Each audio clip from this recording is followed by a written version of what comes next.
ইরানের রাজধানী তেহরান সহ দেশটির ৫টি শহরে যৌথ হামলা চালিয়েছে ইরান ও যুক্তরাষ্ট্র।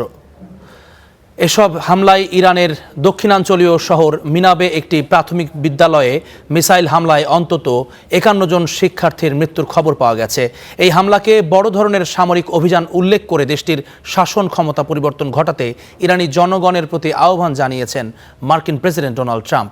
ইরানের সামরিক সক্ষমতাকে গুঁড়িয়ে দেওয়ার হুমকি দিয়েছে মার্কিন সেনা কমান্ড।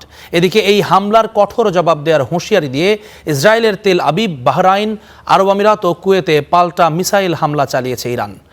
মার্কিন প্রতিরক্ষা দপ্তর তার হামলার নাম দিয়েছে অপারেশন এপিক ফিউরি।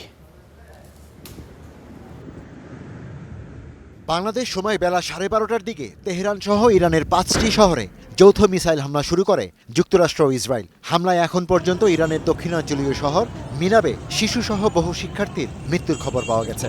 নিহতের সংখ্যা আরও বাড়ার শঙ্কা রয়েছে। তেহরান বিশ্ববিদ্যালয়, ইরানের রেভলিউশনারি গার্ডসের সদর দপ্তরেও হামলা হয়েছে।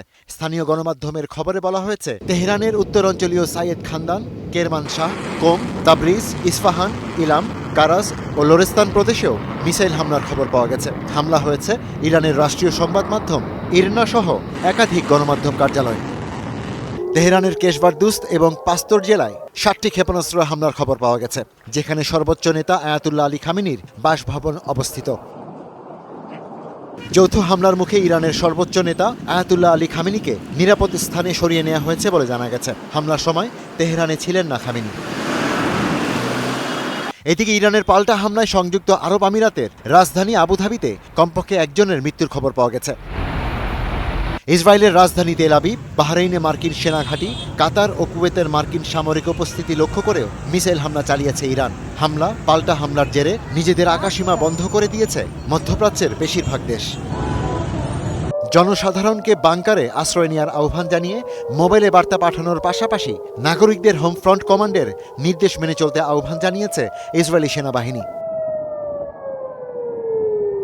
তুরস্কের বেসরকারি বিমান পরিবহন সংস্থা Turkish airlines, Qatar, Kuwait, Bahrain, সংযুক্ত আরব আমিরাত, Oman, Lebanon, Syria, Iraq, Iran ও জর্ডানগামী সব ফ্লাইট বাতিল করা হয়েছে। ইরানে চলমান আক্রমণকে কাজে লাগিয়ে দেশটির ধর্মীয় নেতৃত্বের শাসন ব্যবস্থা উৎখাত করার আহ্বান জানিয়েছেন মার্কিন প্রেসিডেন্ট ডোনাল্ড ট্রাম্প। যখন আমরা শেষ করব, তখন তোমাদের সরকারের দায়িত্ব তোমরা নিজেই নেবে। এটা হয়তো আগামী কয়েক প্রজন্মের মধ্যে তোমাদের জন্য একমাত্র সুযোগ হতে পারে। বহু বছর ধরে তোমরা আমেরিকার সাহায্য চেয়েছো, কিন্তু তা পাওনি। আজ আমি যা করতে প্রস্তুত, কোনো প্রেসিডেন্টই তা করার সাহস দেখাননি।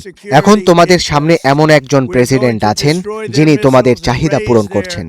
তাই এখন দেখার পালা তোমরা কেমন প্রতিক্রিয়া দেখাও। আমেরিকা তোমাদের পেছনে আছে বিপুল শক্তি ও বিধ্বংসী ক্ষমতা নিয়ে।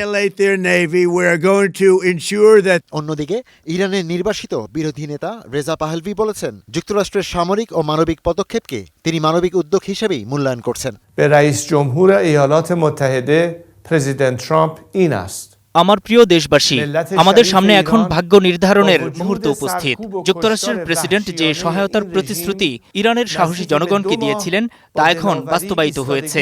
এটি একটি মানবিক হস্তক্ষেপ, যার লক্ষ্য ইসলামিক প্রজাতন্ত্রের দমনমূলক ব্যবস্থা এবং তাদের হত্যাযন্ত্র।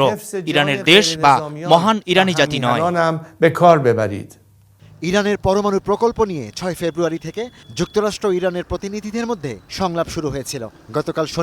গতকাল শনিবার জেনেভায় কোনো প্রকার সমঝোতা চুক্তি স্বাক্ষর ছাড়াই শেষ হয়েছে সংলাপ শেষ হওয়ার পর ওয়াশিংটনে প্রেসিডেন্ট ট্রাম্প সাংবাদিকদের জানিয়েছিলেন, বৈঠকের ফলাফল নিয়ে তিনি সন্তুষ্ট নন। Ishtiaq Hossain, star news.